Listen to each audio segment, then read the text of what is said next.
All right, everybody, welcome to the real history of Third Ward and the proud Jack Yates High School.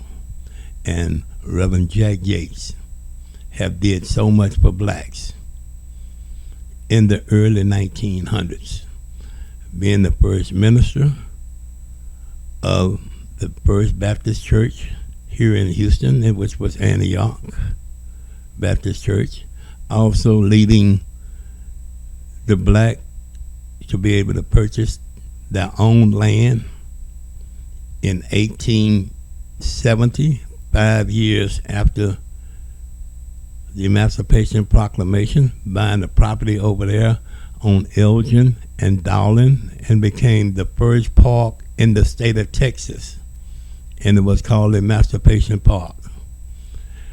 Reverend Jack Yates had did so much for blacks, and it's such a shame that the black ministers, the black leaders, haven't done anything to preserve this man's legacy.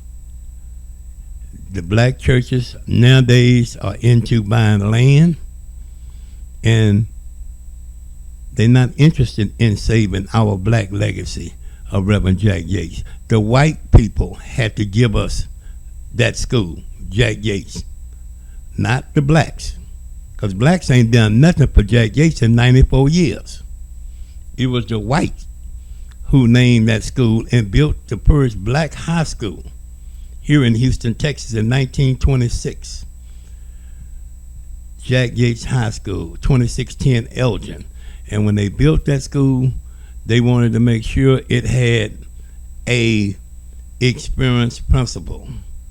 And Mr. James G. Ryan was the principal at Colored High for many years and had well enough experience to open up the new Third Ward High School, Jack Yates, in February 1926. And Mr. James G. Ryan was a person that didn't bite his tongue.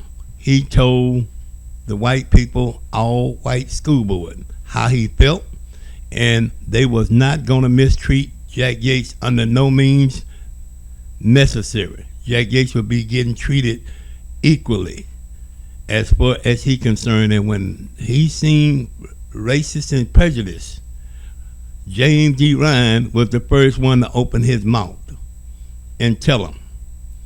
And that's the all-white school board. James D. Ryan went to jail several times for letting white people know that he's not the black person that the Uncle Tom and the yes man that they looking for.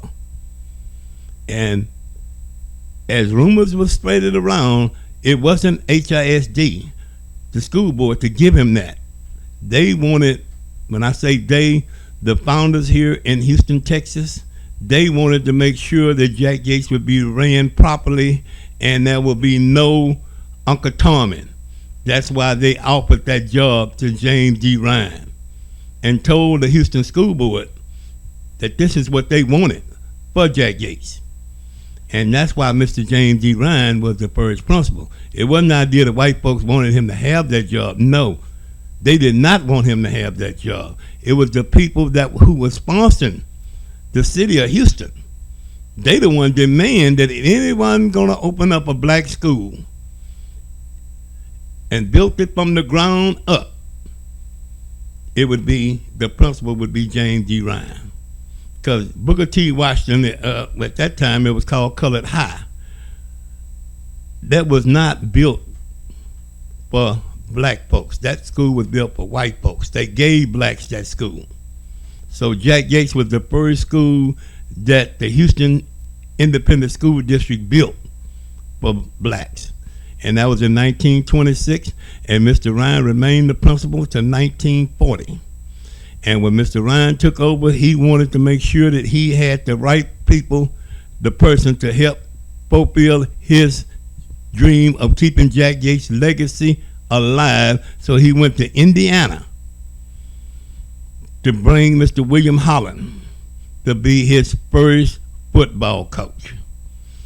And he also was training Mr. William Holland how to make sure that the white people would not get mistreated Jack Yates, to make sure that the whites will never mistreat Jack Yates. And when Mr. Holland took over, Mr. Holland came from Gary, Indiana, and when he came here, he knew how Mr. Ryan used to conduct himself around white people. And Mr. Ryan had told Mr. Holland how to make sure that the white people will never mistreat Jack Yates. In fact, when Mr. Holland took over, after Mr. Ryan died, Mr. Holland took over. And when Mr. Holland took over, he showed the whites, all white school board, that he was not the one to be played with. He organized Dr. Bryant over there at Booker T. Washington, Dr. John Caldwell over there at Phyllis Wheatley.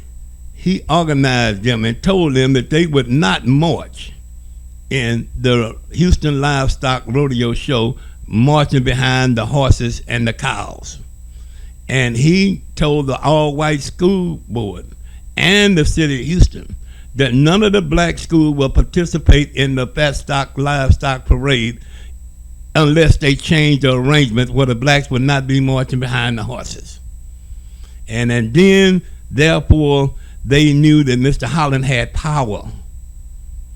He not only had authority, but he had power, because it wasn't but 3 black high schools. At Yates over there on Elgin, and Booker T. Washington, which was out in 4th Ward, and also Phyllis Wheatley, that was out there on Grigg Street.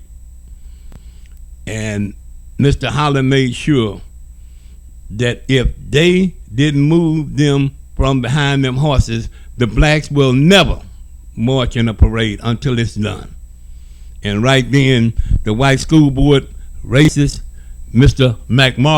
Marlin, he knew that Mr. Holland had power. And when Mr. Holland had that power, he went back to Indiana and being able to see, because Mr. Holland loved baseball. And he played baseball. And his favorite Negro baseball player was an all-star baseball player that played with the Monarchs. And he was Andrew Pat Patterson. And he got Coach Andrew Pat Patterson to move down here to Houston, Texas, to be the athletic director at Jack Yates High School in 1938. And Coach Andrew Pat Patterson is the only coach in the history, black or white, to have won a triple crown. He won in 1949, he won the All-State basketball, he won All-State football, and he also won All-State baseball, all in 1949. And then in 1968, Coach Andrew Pat Patterson moved on and started working for the athletic department over there at HISD, which was Joe Matusso. But before he moved in 1958, he had to make a decision whether or not he wanted to stay with the man who hired him, which was Mr. William Holland, or whether or not he wanted to keep the Jack Yates legacy going on. And that was to move. That's why I cannot understand why these black preachers can buy up all these land and build all these mega churches and ain't got now time, or none of the members have never came to them and say, let's do something for Reverend Jack Yates. I don't want to put that jacket on all of the doggone black members. It's their minister. It's them. Why can't they come together? Some of the deacons come together to recognize Reverend Jack Yates. But like they say, out of sight, out of mind. And that's the way these black preachers and these members who belong to these big old mega churches that buy all of this property don't have time to be able to come together and put a statue out there at Emancipation Park to honor Reverend Jack Yates. It's sad, but it's true. And I'm not going to put the jacket on the preachers. Some of the members, some of the deacons who finished Jack Yates. And not only did he help bring black state first property that they own, which was Antioch, but he went out there and established the first park in the state of Texas. And that was Emancipation Park in 1875, years after the Emancipation Proclamation, and none of these black preachers haven't, and the black members haven't done a doggone thing for Reverend Jack Yates. Out of sight, out of mind.